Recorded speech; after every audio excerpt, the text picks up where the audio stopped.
बिल्किस बानो का एक लंबा संघर्ष रहा, उसके बाद जिस तरीके से कैदियों को रिहा कर दिया गया, it's a message in the society by the BJP RSS that जो लोग मुसलमान परिवारों के साथ, मुसलमान घरों के साथ, महिलाओं के साथ अत्याचार करेंगे, बलात्कार करेंगे, उनको आज समाज में रिवॉर्ड दिया जाएगा, पुरस्कृत किया जाएगा।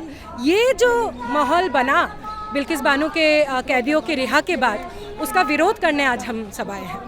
17 साल की लंबी लड़ाई, जिसमें वो कहते हैं कि इस लड़ाई के दौरान उसने 20 मरतबा अपना घर बदला। बिल्किस ने इतना ख़तरा था। कितनी बड़ी लानत है गुजरात सरकार, गुजरात के ऊपर, वहाँ की जुडिशरी, पुलिस के ऊपर कि भाई आपका केस ट्रांसफ़र कर दिया जाता है दूसरे स्टेट में, कि यहाँ पे इंसाफ नहीं मिल सकता। कुछ अपनी सजा को पहुँचेंगे, कुछ अपनी जगह ले जाएंगे, दरबार वतन। रिएक्शन तो डर का है। अगर बीजेपी आरएसएस का आपके साथ बैकिंग हो तो आप घिनौनी से घिनौनी हरकत करके निकल जा सकते हैं, क्योंकि आप हिंदू राष्ट्र बनाने चले हैं।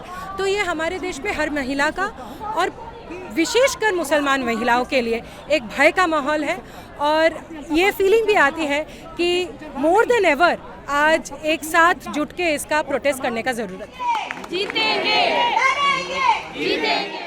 मुसलमान होना आज की तारीख में, जब आप सड़क पर निकलते हैं तो आपको नज़रें इस तरह घूर रही होती। आपके जो पहले दोस्त थे उनकी नज़रें बदल चुकी हैं आज। जैसे ही वो बाहर निकले, उसके साथ साथ उनका प्रोक्लेमेशन हुआ, ग्लोरिफिकेशन हो रहा है, आप उन्हें मालाएं पहना रहे हैं, आप उनका एक तरह से जो है जुलूस निकाला जा रहा है। तो इतना पहले तो अपोलॉजिस्ट होते थे रेपिस्ट के, अब जो है वो रेपिस्ट के ग्लोरीफायर्स हो गए हैं। तो समाज धीरे धीरे और भी ज़्यादा गर्त में जाता जा रहा है। बिल्किस बानो के जो 11 मुजरिमों को छोड़ा है, तो ये छोड़कर ये कहीं ना कहीं जो ये तैयारी चल रही है एक तरह से मुस्लिम्स के खिलाफ नफरत और उनके कत्लेआम की, तो ये कहीं ना कहीं उनको, मुजरिमों को ये पैगाम दे रहे हैं कि भाई तुम जुर्म करो, तुम पकड़े नहीं जाओगे, हम तुम्हें बचा लेंगे। अगर गोया के कोर्ट से, हाई कोर्ट से भी आपको सज़ा मिल जाती तो भी हम तुम्हें बख्श देंगे। जो लोग हिंदू राष्ट्र बनाने के नाम पे मुसलमान परिवारों के साथ अत्याचार करेंगे, they will be rewarded.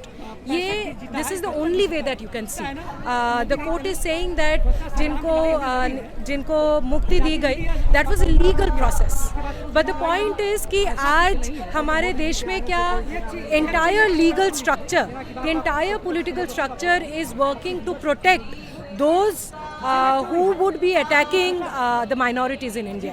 Is that the India that we are living after 75 years of independence? वो दिन की जिसका वादा है जो लोहे अज़ल में लिखा है, हम देखेंगे, लाजिम है कि हम भी देखेंगे, हम देखेंगे।